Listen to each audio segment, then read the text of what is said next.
मोहम्मद भाई सलाम वालेकुम। नमस्कार। अच्छा ठीक है, बात सुनो। फिर जंग लड़ने का कब इरादा है तुम्हारा? मैं सबसे पहले पाकिस्तान को सैल्यूट करता हूं, उनके परिवार के सामने। बाकी बाकी बातें क्यों कर रहा है? अखरोट साफ साफ बता।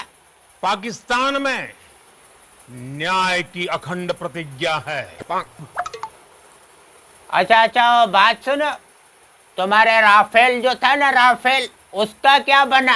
जब पाकिस्तान में भारत की मिसाइलों ने हमला बोला,